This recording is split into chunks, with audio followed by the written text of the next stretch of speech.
по денешната акција во врска со Рек Битола и Тец Ослове.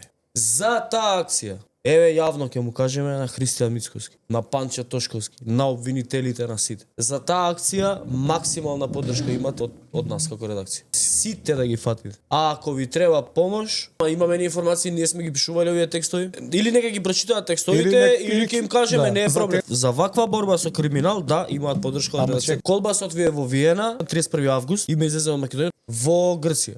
Тоа се информациите што ја ги знам неофицијално. Од Грција нема потоа влез назад во Македонија, дали влегол и е неевидентиран, тоа е друго прашање, но информацијата стои дека од таму веројатно е во Виена отиден, барем според сите информации со кои што јас јавив на десетина луѓе телефони. Го прашав и министерот Панче Тошковски дали имаат информации, дали ја знаат информацијата дека се наоѓа во Виена. Тошковски одговори дека во овој момент од истрагата не може да сподели информации со јавноста, со медиумите и тоа е тоа.